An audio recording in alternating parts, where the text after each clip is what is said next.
ایک بادشاہ تھا، اس کا نام تھا شداد،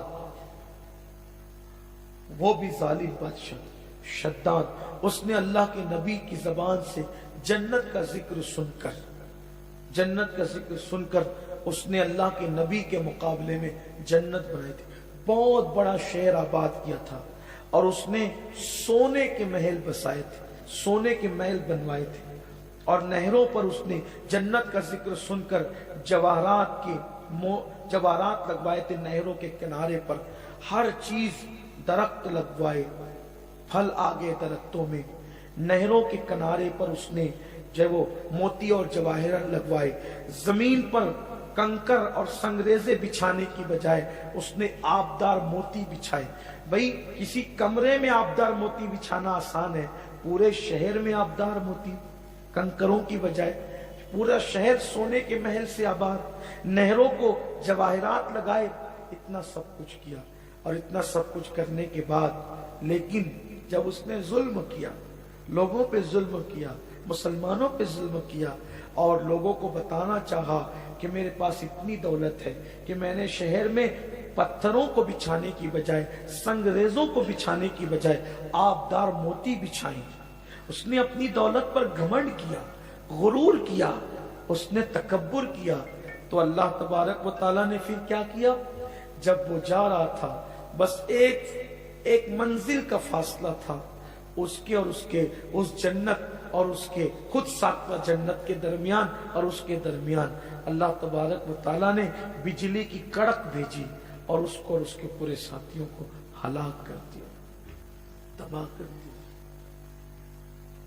حضور علیہ الصلوۃ والتسلیم کے ایک صحابی حضرت امیر معاویہ رضی اللہ تعالیٰ عنہ کے دور میں اپنا گم شدہ اونٹ ڈھونڈتے ڈھونڈتے جب عدن کی طرف گئے تو دیکھا کہ ایک شہر ہے سونے کا بنا ہوا اور وہ اجڑا ہوا ہے، تو اس صحابی نے چند جواہرات اٹھا لیے اور اٹھا کر کے حضرت امیر معاویہ کے پاس آئے اور آ کر کے بتایا کہ میں اپنا گم شدہ اونٹ ڈھونڈتے ڈھونڈتے میں عدن کی طرف گیا تو میں نے سونے کے محل کھنڈرات کی شکل میں دیکھے، بطور ثبوت تاکہ لوگ مجھے جھٹلائیں نہ، میں نے یہ چند جواہرات اٹھائیں اور پورا قصہ بتایا۔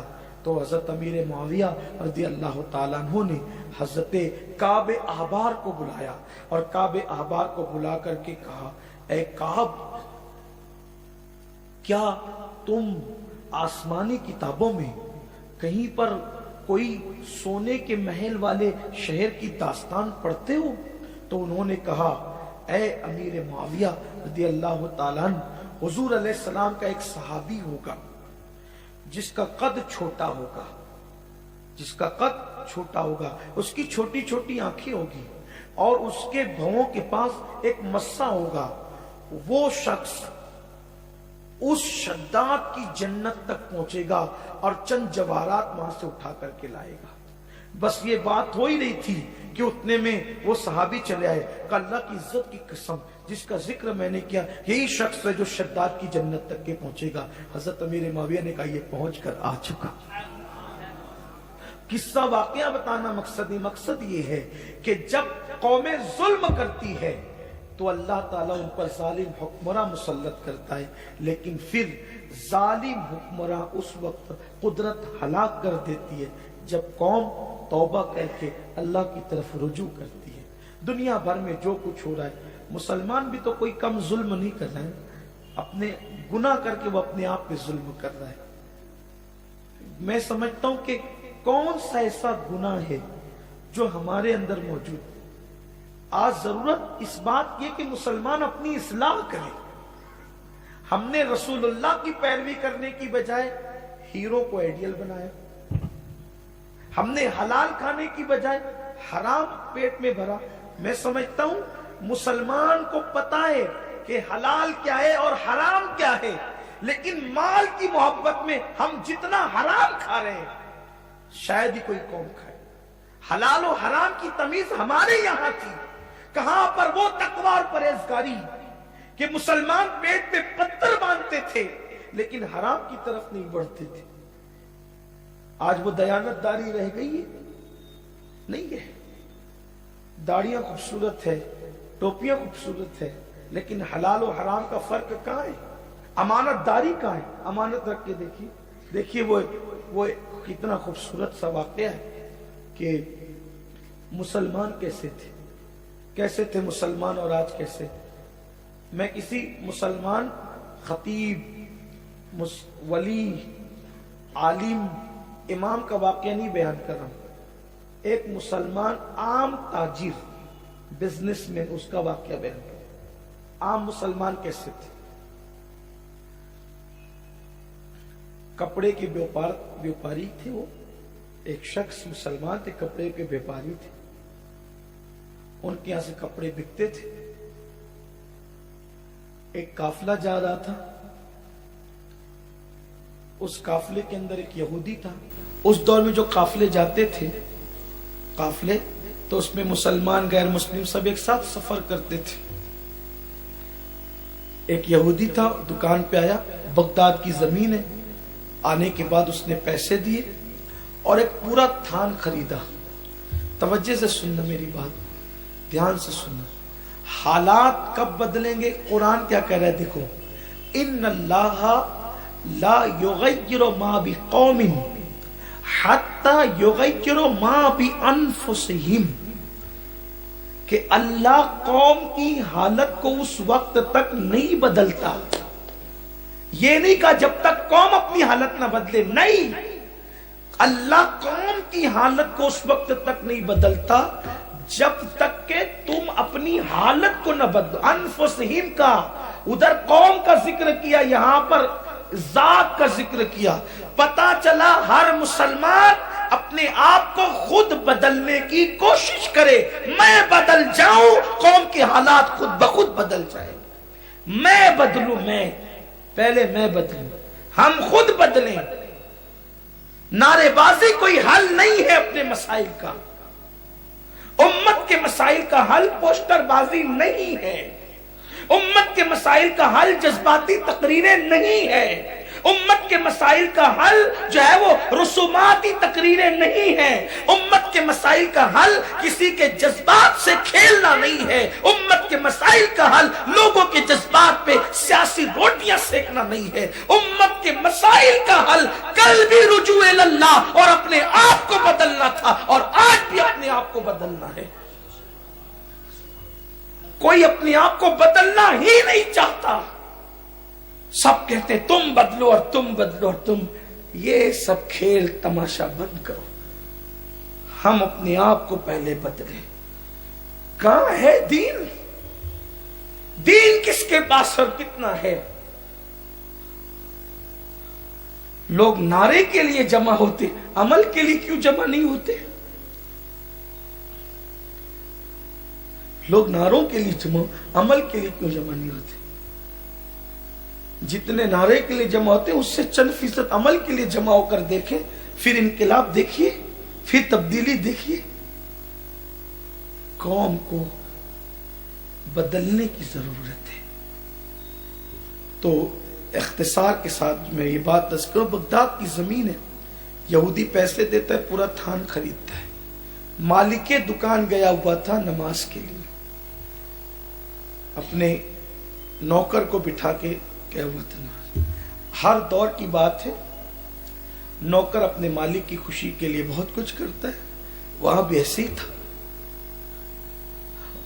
مالک دکان آیا، نوکر نے کہا کہ تھان میں نے بیچ دیا۔ کتنے بیچا؟ اتنے میں۔ بیٹے اس تھان میں عیب تھا، اس تھان میں عیب تھا، بتایا تھا؟ نہیں بتایا تھا، نہیں بتایا تھا۔ کون لے گیا؟ بغداد کا نہیں تھا، کوئی مسافر تھا، سنیے مسلمان نہیں تھا، یہودی تھا۔ پیسے کا ہے، کہا اس کے پیسے میں نے الگ رکھے، یہ ہے۔ پیسے لیے، گھوڑا نکالا اور جس سمت قافلہ گیا تھا اس سمت گھوڑا دوڑا دیا۔ کس لیے؟ ہم اپنے مفاد کے لیے بائک دوڑاتے ہیں، کبھی کوئی پیسے زیادہ دے کر گیا، ہم اس کے لیے بھی بائک دوڑاتے ہیں۔ نوٹ ہمیں پھٹی ہوئی ملی ہے، ہم اس کے لیے دوسرے تک چل کے جاتے ہیں. ہم نے کسی کو غلطی سے پھٹی ہوئی دے دیا تو اس کے لیے بھی جاتے ہیں. بہت معذرت کے ساتھ دین کا بگاڑ کیا گیا ہے. بس نماز پڑھو سب معاف, داڑھی رکھ لو سیدھے جنت میں جاؤ. اصل دین تو ہاتھوں سے جانا ہے. جسے دیکھ کر لوگ مسلمان ہوتے تھے, جسے دیکھ کر لوگ اسلام کے قریب آتے تھے, وہ چیز ہاتھوں سے جا رہی ہے. امانت رکھ کر دیکھ لو, پیسے رکھ کر دیکھ لو, کسی کے ساتھ لین دین کر کے دیکھ لو, دیکھیے نا آپ, وعدے لے کے دیکھ لو, وعدے دے کے دیکھ لو, پھر اللہ ہی اللہ ہے. گھوڑا دوڑا دیا, گھوڑا دوڑا ہے تو وہ قافلہ ایک منزل پہ جا کے ٹھہرا ہوا تھا. اچھا یہ بات بھی آپ ذہن نشین کر لیں, اللہ رسول کی بات پر عمل کرنے سے کبھی نقصان نہیں ہوتا. یہ دل پہ لکھ لیں. بظاہر لگتا ہے کہ نقصان ہوگا, ہوتا نہیں ہے. اور یہ جو لگتا ہے نا نقصان ہوگا, یہ شیطانی وسوسہ ہے. یہ وسوسہ شیطانی ہے, کیونکہ اللہ رسول نے جو کہہ دیا اس میں نقصان ہے ہی نہیں. ہر چیز میں نقصان ہے, اللہ رسول کے فرمان پہ عمل کرنے میں نقصان نہیں. لوگ آج نکل گھوم پھر کے وہیں آنے والے. ان الانسان لفی خسر, انسان گھاٹے میں ہے. کون گھاٹے میں نہیں ہے؟ الا الذین آمنوا وعملوا الصالحات, جو اللہ رسول پہ ایمان لائے اور ان کی بات کو مان کر نیک عمل کیا, وہ گھاٹے میں ہی نہیں. جب قرآن نے کہہ دیا کہ وہ گھاٹے میں نہیں ہے تو پھر وہ گھاٹے میں نہیں ہے, نقصان ہونا ہی نہیں ہے. قافلہ رکا ہوا تھا, گئے بھئی وہ فلاں بغداد کی دکان سے کپڑے کا تھان کس نے خریدا؟ ایک یہودی ہے, میں نے خریدا. کہا بھئی یہ آپ اپنے پیسے لے لیں اور یہ تھان واپس کر دیں, اصل مالک میں ہوں, وہ میرا نوکر تھا. کیوں ایسا کر رہے ہیں آپ؟ ایسا اس لیے کر رہے ہیں کہ اس کپڑے میں عیب ہے, اس کپڑے میں عیب ہے. میرے نوکر نے عیب دکھائے بغیر دھوکے سے آپ کو کپڑا بیچ دیا اور یہ جائز نہیں ہے, میرے مذہب میں حرام ہے. اب اگر آپ کو یہ کپڑا لینا ہی ہے تو سودا نئے سرے سے ہوگا, عیب دیکھ کر. کتنا کم کرو گے یہ بتاؤ؟ میرے مذہب میں دھوکہ دے کر بیچنے کی اجازت نہیں ہے. آپ دیکھ لیں, واللہ مارکیٹ گھوم لیں آپ, عرب سے لے کر عجم تک ساری دکانیں مسلمان بیوپاریوں کی دیکھ لیے, تصور آپ کو کہیں نہیں ملے گا الا ماشاءاللہ, نہیں ملے گا آپ کو. مسجد کی شاپنگوں سے بھی اگر کچھ بک رہا ہو نا تو بھی آپ کو یہ تصور نہیں ملنا ہے الا ماشاءاللہ. اب تو لوگ یار کفن کا کپڑا بھی کم دیتے ہیں. یہ صورتحال ہے, میرے شہر کی صورتحال یہ ہے, اب کفن کا کپڑا بھی لوگ کم دیتے ہیں. یہ قوم کی کہا نہیں, ہنسنے کی بات نہیں ہے, یہ زمینی حقائق ہے جو میں آپ کے سامنے پیش کرتا ہوں. کئی مرتبہ میں جنازے کے قریب کھڑا رہا تو کہا کہ بھئی وہ دستانہ نہیں آیا, ہو سکتا ہے شاید غلطی سے نہیں آیا ہوگا اس دن میرے سامنے, لیکن بات آئی ہے, میں نے دیکھا اپنی آنکھ سے. میں نے کہا انا للہ و انا الیہ راجعون. اتنے سے کپڑے سے ہونا کیا تھا, لیکن صورتحال یہ, دیانت داری اٹھ گئی. اس نے کہا میرے مذہب میں حلال نہیں ہے دھوکہ دے کر کمانا, پیسے لے لو کپڑا دے دو, یا پھر عیب دیکھ لو کتنا کم کرتے ہو, نئے سرے سے سودا کرو. اس نے عیب دیکھ لیا, اس نے کہا وہ میرے پیسے لاؤ, وہی ہے جو میں نے دیے تھے. کہاں؟ وہ پیسے لیے, اس نے دوسرے نئے پیسے دیے. وہ پیسے لیے جو پہلے دیے تھے, وہ پیسے لیے اور دوسرے نئے پیسے دیے. کپڑا بھی اتنی قیمت میں خریدا, اتنی قیمت میں جتنا دیا تھا, لیکن پیسے نئے دیے اور کہا ہاتھ بڑھاؤ. ہاتھ بڑھایا, کہا کلمہ پڑھاؤ, اسلام میں داخل کرو. مسلمان کیا کبھی یہ وہ پہلے والے پیسے کیوں نہیں دیتے؟ کہا سنو, یہودی تھا, مسلمانوں سے سخت دشمنی تھی, نقلی پیسے بنا بنا کے چیزیں خریدتا تھا. یہ جو پیسے تھے وہ نقلی تھے, نقلی. تم میرا فائدہ پہنچانے کے لیے, مجھے فائدہ پہنچانے کے لیے یہاں تک کے آئے. اگر تم نہیں آتے, وہیں بیٹھ جاتے کہ میں نے تو وہ عیبدار کپڑا دھوکے میں بیچ دیا، میں نے تو پیسے ہی نقلی دیے تھے، لیکن چونکہ مجھ تک آئے نا تم، قدرت کا کرشمہ دیکھو کہ تمہارا نقصان نہیں ہوا، دوسرے کو نقصان سے بچانے نکلے اور حرام سے بچنے نکلے، قدرت نے تمہیں اتنا ہی دیا اور حلال دیا۔ اور یہ صفت میں نے توریت میں مصطفیٰ جان رحمت کے سچے غلاموں کی پڑھی تھی، اس لیے میں کلمہ پڑھ کے مسلمان ہو گیا۔ تمہیں تو پیور پیسے ملے، مجھے تو کپڑا میرا مل گیا، لیکن ساتھ ہی تمہاری دیانت داری کی وجہ سے کسی یہودی کو ایمان کی دولت بھی نصیب ہو۔ یہاں تو حال یہ کہ لوگ بسی کا پیسہ بھی لے کے بھاگ جائیں، یہاں تو حال یہ کہ ایک پلاٹ لوگ 4 لوگوں کو بیچ دیں، یہاں تو حال یہ ہے کہ لوگ جو ہے وہ حکومت کے پرمیشن کے بغیر پلاٹ بیچ دیں۔ یہ صورتحال ہے، اور ہر سال حج کو بھی جا رہے ہیں، ہر سال عمرہ کو بھی جا رہے ہیں، زکوٰۃ بھی برابر بٹ رہی ہے۔ حرام کما کر اللہ کی راہ میں خرچ کرنے کا مطلب ایسا ہی ہے کہ جیسے گندگی کے پانی سے ناپاک کپڑے کو دھونا، یا جملہ سخت نہ ہو جائے تو برداشت کر لیں، پیشاب سے جیسے ناپاک کپڑے کو دھلنا کپڑے کو پاک نہیں کر سکتا، ایسے ہی حرام کمائی سے اللہ کی راہ میں خرچ کرنے کا یہی حال ہے۔ کہاں گیا وہ ہر سال کا عمرہ؟ ہر قدم پہ گناہ مل رہا ہے۔ ہر سال عمرہ کرنا فرض نہ تھا، حلال کمانا فرض تھا۔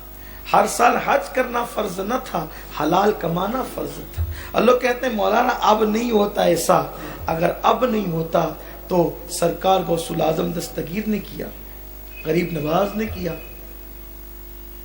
آج بھی کرنے والے کر رہے ہیں۔ اگر اب نہیں ہوتا تو اسلام صرف اسی دور کے لیے تھا جتنے لوگوں نے کیا تھا، اور اسلام قیامت تک کے لیے نہ ہوتا۔ جب اسلام قیامت تک کے لیے ہے تو اسلام کی تعلیمات پر عمل کرنا بھی قیامت تک کے لیے آسان ہے، یہ صرف شیطانی وسوسے ہیں۔ تو عرض یہ کر رہا تھا، جب رعایا ظالم ہو جائے، حکمراں خود بخود ظالم ہو جاتے ہیں، اور سب سے بڑا ظلم یہ ہے کہ انسان گناہ کر کے اپنے آپ پہ ظلم کرے۔ جو اپنے آپ پہ ظلم کرے وہ سب سے بڑا ظالم اور جابر ہے، اور جو سب سے بڑا ظالم و جابر ہے پھر اس پر حکمراں بھی ظالم و جابر مسلط کیے جاتے ہیں۔ آئیے اپنے آپ پہ ظلم کرنے سے اللہ کی بارگاہ میں توبہ کریں، استغفار کریں، رجوع اللہ، کردار کیریکٹر بہتر بنائیے، حلال کو عام کیجیے، حلال کھائیے، امانت دار بنیے، دیانت دار بنیے، اللہ رسول کے قوانین پر پورا عمل کیجیے۔ اور میں نے جمعہ میں بھی لوگوں کو یہ بات کہی، اور اب بھی کہہ کے بات ختم کرتا ہوں کہ 5 وقت کی نمازوں میں پوری امت کے لیے عافیت کی دعا کریں، اور خاص طور پر فجر کی نماز سے 10-15 منٹ کچھ پہلے اٹھ جائیں، رات کے آخری پہر میں 2 رکعت نفل تہجد پڑھیں، اپنے لیے، اپنے گناہوں سے اور پوری امت کے گناہوں سے معافی طلب کریں۔ اس لیے کہ اگر چند لوگ بھی اللہ کی بارگاہ میں امت کے لیے مغفرت کی دعا کرتا ہے تو پھر اللہ لوگوں کے گناہ نہیں دیکھتا، چند لوگوں کے آنسوؤں کے صدقے اللہ سب پر رحم کر دیتا ہے۔